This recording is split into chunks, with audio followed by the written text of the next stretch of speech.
Xitoy doiralarining Sharq Turkistonda atalmış kasbiy mahorat bilan tarbiyalash nomidagi yig'ib lagerlarga solash va majburiy emgak silish siyosatining o'xshash davom qilayotganligi Xitoy taratqullari tarqatgan xabarlardan oshkorlanmoqda. Xitoy xabarlar to'ri 15 dekabr kuni tarqatgan bir xabarda Qumulning Barkul noyisida bir kasbiy mahorat bilan tarbiyalash markazida o'qish boshlaganligini, maktab o'quvchilarining tamoq etish, muhit asrash aslahalarini qo'llanish va bexatarlik bilimlarini o'rganganligini xabar qilgan.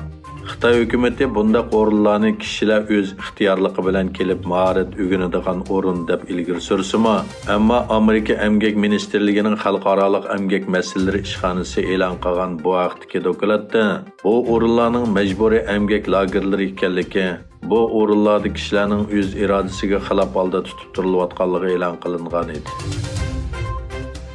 Egilishicha, noyabrda Xitoyning mashina ishlab chiqarish va setish miqdori bulturga o'xshash oydagiga selishtirganda 7,9% tövalligan. Xitoy mashina ishlab chiqaruvchilar jamiyatining sonliq ma'lumotlariga qaraganda, noyabrda 2,386,000 mashina ishlab chiqarilgan, 2,328,000 yangi mashina setilgan. Türkiye, Germaniya va Gretsiya vakillar o'miki Belgiyada 3 taraf yig'in ochdi.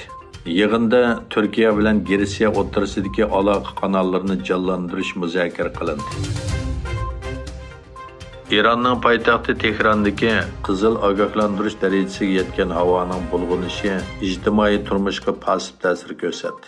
Nachar havo sharoiti sababidan shaharda ijtimoiy aloqa faoliyat o'rinlari bo'lgan bog'cha va savdo saroylar quruq qoldi. Sirtqa chiqqan fuqarolarning doiralarning ogohlantirishni ko'zda tutib, maska taqganligi ko'rildi. Tehron va Elbrus shaharlaridagi havoning bulg'unishi xatarli darajaga yetgan bo'lib, hukumat yangi tadbirlarni qo'llanishga boshladi. Maktablarda yuzdirani o'qitishning 20 dekabr seshanba kunigacha to'xtatilganligi e'lon qilindi. Yaponiya hukumati va Koreya armiyasi bosh shtabi Shimoliy Koreyaning ballistik boshqariladigan bombasini qilib bağlanligini e'lon qildi. Yana bir tarafdan o'tgan hafta Amerika armiyasining Koreyada turishli qismida Amerika alam armiyasi Koreya qo'mondonlik organi qurilgan edi.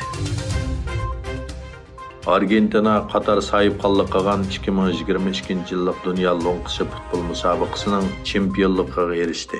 Argentina bilan Fransiya orasidagi hal qilg'ish musobaqa 3-3 oxirlashgan bo'lib, nuqta to'p tepishda Argentina Fransiyani mag'lub qildi. Braziliya 2002 yil Dunyo lo'nqisini mo'jizaga ilib ketgandan buyon Argentina Yevropaning sirtida chempion bo'lgan tunji davlat bo'lib qoldi. 28 kun davomlashgan 63 maydon musobaqa o'tkazilgan Qatar Dunyo lo'nqisida Argentina bilan Fransiya o'rtasidagi hal qilg'ish musobaqadan ilgari Rosail tantarbiya sarayida rasmiy yepilish murosimi o'tkazildi. Shuning bilan birga Fransiyalik futbol cho'lpani Kylian Mbappe 2022 yillik Dunyo lo'nqisi futbol musobaqasida eng ko'p to'p kirgizgan mohir bo'lib mukofotlandi.